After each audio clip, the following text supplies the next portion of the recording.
a band called Them Crooked Vultures. And I can honestly say he was the most talented motherfucker in the whole band. There's no question about that.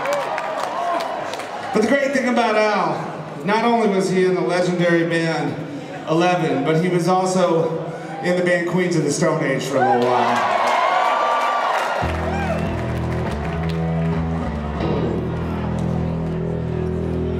And I had the pleasure of playing on one of their records called Songs for the Deaf.